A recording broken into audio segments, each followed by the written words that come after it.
पाठ तो सच में बहुत सुंदर था। वृंदावन के उस वन में चलते हुए और कृष्ण की लीलाओं के बारे में सुनते हुए ऐसा लगा जैसे खुद वृंदावन हमें ये कहानियां सुना रहा हो।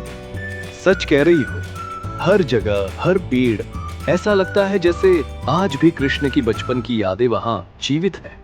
हाँ, इन लीलाओं को देखकर मन कृष्ण के और करीब आ जाता है। और मैंने सुना है कि पार्ट 3 में दिखेगा कि यही भक्ति आज भी गोवर्धन इको विलेज में कैसे जी जाती है। अब तो मुझे उसका इंतजार है। आगे बढ़ने से पहले मैं अपने व्यूअर्स से एक छोटी सी रिक्वेस्ट करना चाहूंगी। अगर आपको हमारे वीडियोस पसंद आते हैं तो हमारे चैनल को सब्सक्राइब जरूर करें और इस वीडियो को लाइक और शेयर भी करें।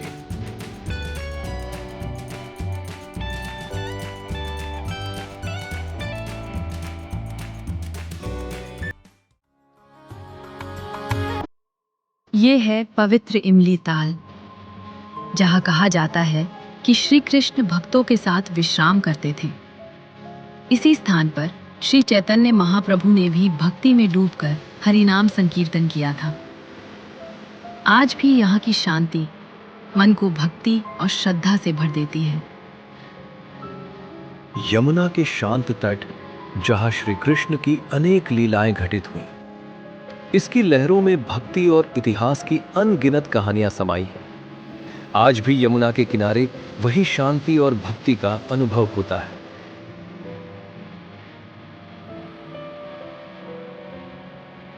पावन सरोवर, नाम ही इसकी पवित्रता का परिचय देता है।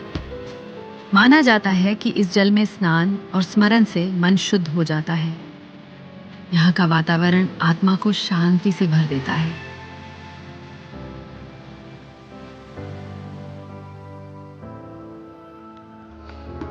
मानसी गंगा, जिसे स्वयं श्री कृष्ण की इच्छा से प्रकट माना जाता है, यह स्थान वृंदावन की आस्था और परंपरा का एक महत्वपूर्ण प्रतीक है।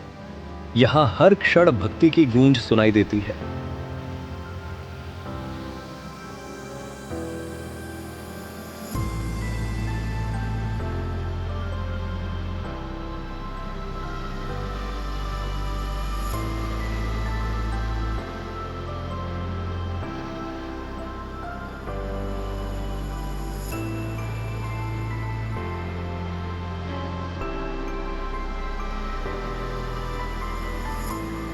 वृंदावन की ये पवित्र धूल भक्तों के लिए अत्यंत श्रद्धा का विषय है।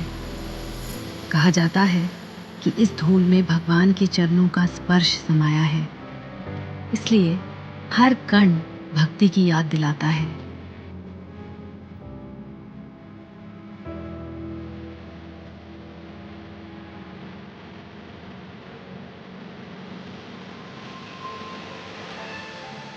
वृंदा देवी वृंदावन की आराध्य देवी मानी जाती है। उनकी कृपा से ही कृष्ण की लीलाएं इस भूमि पर सजीव मानी जाती हैं। भक्त उनके चरणों में श्रद्धा से नमन करते हैं।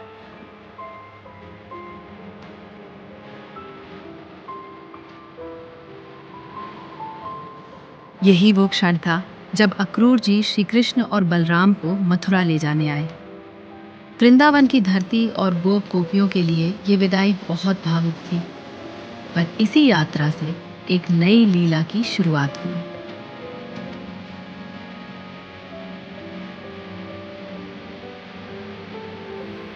इन पवित्र स्थलों की यात्रा के बाद अब हम बढ़ते हैं उस दिशा में जहां भक्ति सेवा बनकर जी जाती है। गोवर्धन इको विलेज में डिवोशन ट्रूली बिकम्स एक्शन।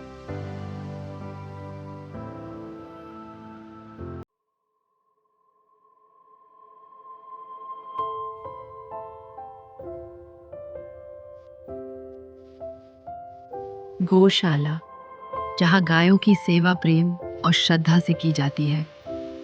यहाँ हर दिन उनका पालन पोषण और देखभाल भक्ति का एक रूप बन जाता है। ये सेवा वृंदावन की परंपरा को जीवित रखती है।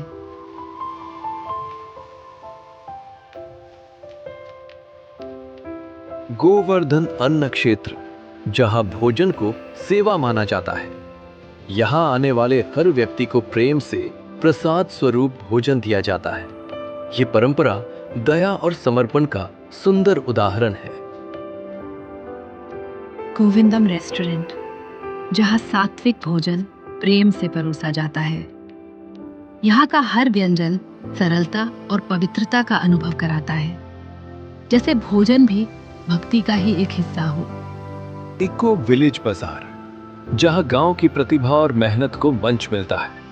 यहाँ प्राकृतिक और स्थानीय उत्पादों के माध्यम से ग्रामीण लोगों को सहयोग मिलता है। ये पहल आत्मनिर्भरता और सेवा दोनों को साथ लेकर चलती है। गोवर्धन इको विलेज हमें सिखाता है कि भक्ति और प्रकृति साथ साथ चल सकते हैं। यहाँ आध्यात्मिक जीवन के साथ पर्यावरण की रक्षा भी उतनी ही महत्वपूर्ण है। यही है आधुनिक वृंदावन का सुंदर संदेश। इस दिव्य यात्रा में हमारे साथ जुड़ने के लिए हृदय से धन्यवाद। आशा है कि गोवर्धन इको विलेज का ये अनुभव आपको भी प्रेरित करेगा। अगर आपको वीडियो पसंद आया हो तो लाइक, शेयर और हमारे चैनल को सब्सक्राइब जरूर करें। राधे राधे।